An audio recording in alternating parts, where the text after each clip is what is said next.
for little Master Tommy and pretty Miss Polly.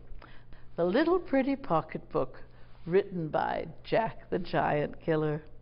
This was the very first book ever written just for children's sake, and I well recall when the General and I purchased it in Williamsburg for my two little children, how he enjoyed to read from it to them. I had got out this trunk only to discover it, and the memories come back to me. When I first met General Washington, he was Colonel Washington, and I a young widow with two small little children of my own. My son John, whom we called Jackie, who liked this book very much, and my little girl, my little Patsy, whose pocket this was.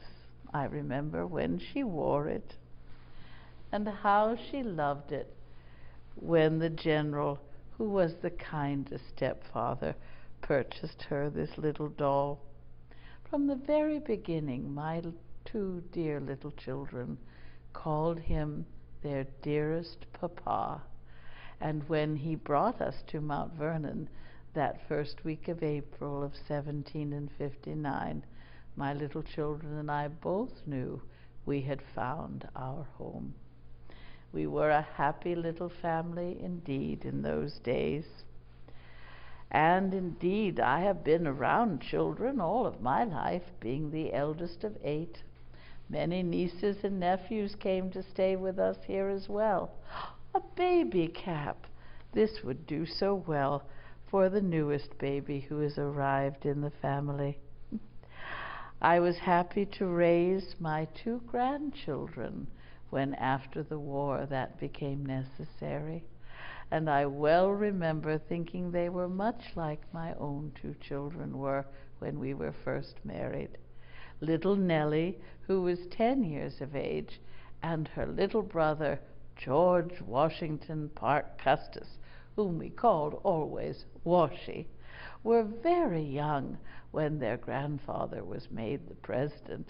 They were but 8 and 10 years of age, always little ones about, and now great-grandchildren as well, now that we are back from the presidency. I have a little baby great-granddaughter who has just turned 2 years of age, so of course I have to see to it that she is straight-laced. Put in the lace of her corset or her stays, as all proper young ladies must be. All children enjoy the General, and he taught my little great-granddaughter how to walk when we'd got back from the presidency. She now toddles everywhere, and just to keep her from running off, I've added leading strings to her little dress. I have 3 baby great-granddaughters, but had I a great-grandson, he would be wearing the same baby dress.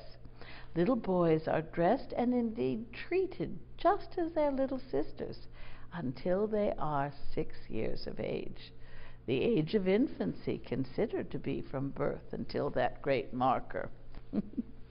And they are taught, all children, right behaviors. This book taught the phrase, "Honesty is the best policy," a favorite of the General's for the children to learn. My mother taught me a little rhyme that I have put into the work of the needle for my great-grandchildren to have. It contained the secret of a happy life. So I have made a bell pull, a hanging, for the wall of the house where my great-grandchildren live, to remind them of their great-grandmother and of the words of advice we give. My mother said the key to a happy life is to keep yourself busy as a bee, cheerful as a cricket, and steady as a clock.